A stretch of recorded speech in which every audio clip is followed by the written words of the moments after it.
ቤተሰብ እንግዲህ ከአብርሽ የሚተኛበት አልጋ በትራሱ ገጥ የሚቀመጥ ሻማ ከ3 ስኒ ላይ እንቁላል ተደርጎ የሆነ ጭስ ሲጨስበት ነው የሚያድረው። ቡዜ እንግዲህ ትናንት ያደረችው ቤት ነው። አብርሽ አልሄድም ብሎ አብርሽ አልወጣም ብሎ ቤት ነበር ያደረችው ማለት ነው። ቡዜ ዛሬ ጧት ጸበል ይዛ ለመሄድ ቤት ነው ያደረችው። ግን ሁሉም ሰው ይወቅልኝ፣ ሁሉም ሰው ይይልኝ፣ የዚህ ልጅ ችግር ምንድነው እየተደረገበት ያለው እያለች ጭስ ይሄ ለሆነ ሰዓት የሚቆይ ክሰል አለ አይደለ? ይሄ አርቲፊሻል ክሰሎች አሉ አይደል? የሚቆዩ ለጣን ለምን ምናምን የሚደረጉ ማለት ነው። ዝም ብሎ እየፈገጉ እንትን የሚሉ ጭስ የሌላቸው እዛ ላይ የሆነ የሚጨስ ነገር ተደርጎበታል። ከዛ ደግሞ በትራሱ ላይ ሻማና 3 ሲኒ እንቁላል ተደርጎበት ከትራሱ ላይ ሌሊት አየው ተነስቼ ይሄ ልጅ ምን እየሆነ ነው ምናምን ስል የሆነ እንደመጮህ እንደመቃዠት ሲል ገብቼ ክፍሉ ሳየው እንደዚህ አይነት ነገር ነው ያለው። ስለዚህ ድረሱልኝ፣ አግዙኝ፣ ከጎኔ ሁኑ። እኔ ብቻ የምችለው ነገር አይደለም። የሰይጣንን ስራ አንድ ሰው አይደለም ሊጋፈጠው የሚችለው። እባካችሁ ተባብራችሁ ወንድሜን አድኑልኝ። ወንድሞቼ ራሱ እኔ ሊያግዙኝ አልቻሉም። ነይ ቡና ላፍላልሽ፣ ነይ እንትን ልበልልሽ ነው የሚሉ።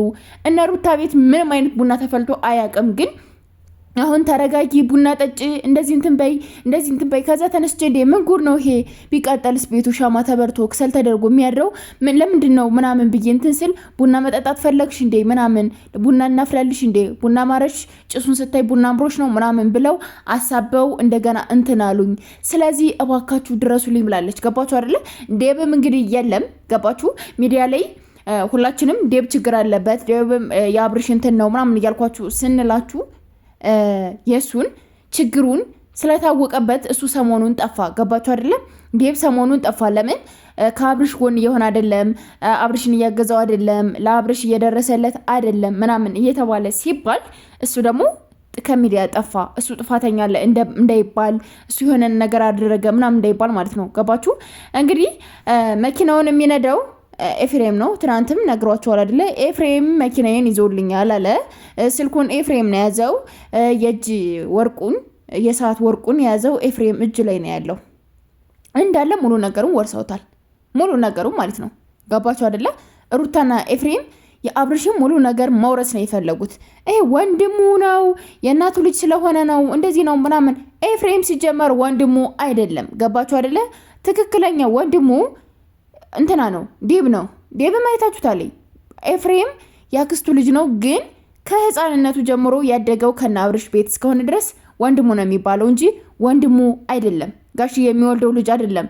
የሆነ እንትን ላይ ቀርቦ ሚዲያ ላይ ምን ሚዲያ ነበር ቀርቦ የአባታቸውን ስም ሲናገሩ ሰምታችኋል አይደለ? የተለያየ ስም ነው ያላቸው። ገባችሁ? የምታውቁ ልጆች ኮሜንት ላይ አድርጎልኝ። እና ቡዜና ዴብ ነው እህታቸው ማለት ነው። የአብርሽ ወንድሞችም እህቶቹም ዴብና ቡዜ ናቸው። ስለዚህ ዴብ ደግሞ አስቀድማ መጀመሪያ ያሰረችው ዴብን ነው። ከዛ ኤፍሬምን ነው ያሰረችው ሩታ ማለት ነው። ገባችሁ? በመተት እንደዚህ ያደረገቻቸው መጀመሪያ ዴብን ነው። ከዛም በኋላ ኤፍሬምን ነው ያደረገችው። ዴብን መጀመሪያ ላይ ችግር እንደዚህ ነው እንደዚህ ችግር አለ አይሆንም ምናምን ስትለው ቡዜ ግዴታ መታረቅ አለብህ፣ እንደዚህ መሆን አለብህ፣ እንደዚህ መሆን አለብህ እያለ ከሩታ ቤት ሲሄድ እንትን ሲል የነበረ ዴብ ነው አይደለ?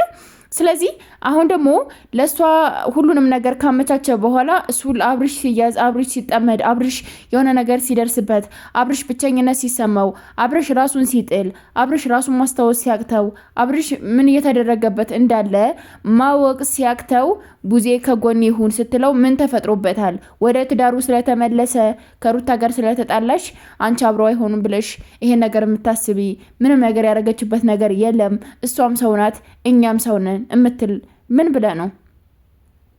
ምን አይነት ሰው ናት እሷ? ሲጀመር ምን አይነት ሰው ናት?